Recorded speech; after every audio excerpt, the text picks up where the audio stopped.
യുവമോർച്ചയുടെ നേതൃത്വത്തിൽ ഷീയിസം Yuva Morcha girls conclave തൃശൂരിൽ സംഘടിപ്പിച്ചു. ബി.ജെ.പി. സംസ്ഥാന അധ്യക്ഷൻ രാജീവ് ചന്ദ്രശേഖർ ഉദ്ഘാടനം ചെയ്തു.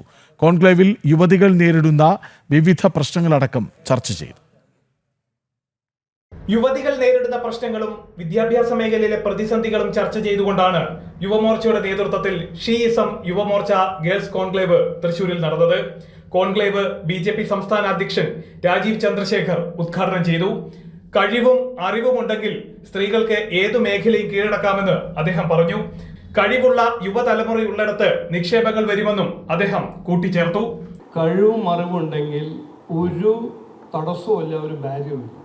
Investment comes to where talent is. പറഞ്ഞാൽ കഴിവുള്ള സ്ഥലത്ത് കഴിവ് ഉള്ള കുട്ടികളുടെ ഒരു നഗരം, ഒരു നാട്ടിൽ കാശ് വരും, ഇൻവെസ്റ്റ്മെന്റ് വരും. കഴിവുള്ള കുട്ടികൾ എവിടെ പോകും? അവസരങ്ങൾ ഉള്ള സ്ഥലത്ത് പോകും.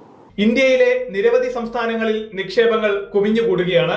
ഉത്തർപ്രദേശും മധ്യപ്രദേശും അസം തുടങ്ങിയ സംസ്ഥാനങ്ങളെല്ലാം ഇതിന് ഉദാഹരണങ്ങളാണെന്നും അതിനുവേണ്ടി സുസ്ഥിരമായിട്ടുള്ള ഒരു സർക്കാർ വരണമെന്നും രാജീവ് ചന്ദ്രശേഖർ കൂട്ടിച്ചേർത്തു. തുടർന്ന് ഗേൾസ് കോൺക്ലേവിൽ പങ്കെടുത്ത പ്രതിനിധികൾ രാജീവ് ചന്ദ്രശേഖറുമായി സംവദിച്ചു.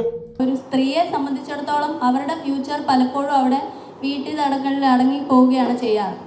അപ്പോൾ അങ്ങനെയുള്ള സ്ത്രീകൾക്ക് അവർക്ക് മുമ്പിലേക്ക് വരാൻ, അല്ലെങ്കിൽ അവരുടെ വീട്ടിലിരുന്നുകൊണ്ട് തന്നെ അവർക്ക് സെൽഫ് കേപ്പബിൾ ആവാൻ പറ്റിയ അതിനെക്കുറിച്ച് സാറിൻ്റെ ഒരു അഭിപ്രായം പറഞ്ഞാൽ. അവസരങ്ങളുണ്ട്, അതിന് നോക്കി നടന്നാൽ കിട്ടും. അതിന് ഒരു കോൺഫിഡൻസ് ഉണ്ടാവണം. പരിപാടിയുടെ ഭാഗമായി വിവിധ മേഖലകളിൽ നേട്ടം കൈവരിച്ചവരെ രാജീവ് ചന്ദ്രശേഖർ അനുമോദിച്ചു. ബി.ജെ.പി. സംസ്ഥാന ജനറൽ സെക്രട്ടറി എം.ടി. രമേശ്, യുവമോർച്ച സംസ്ഥാന പ്രസിഡന്റ് മനു പ്രസാദ്, യുവമോർച്ച സംസ്ഥാന ജനറൽ സെക്രട്ടറി വിഷ്ണു തുടങ്ങിയവർ പങ്കെടുത്തു. ജനം, തൃശൂർ.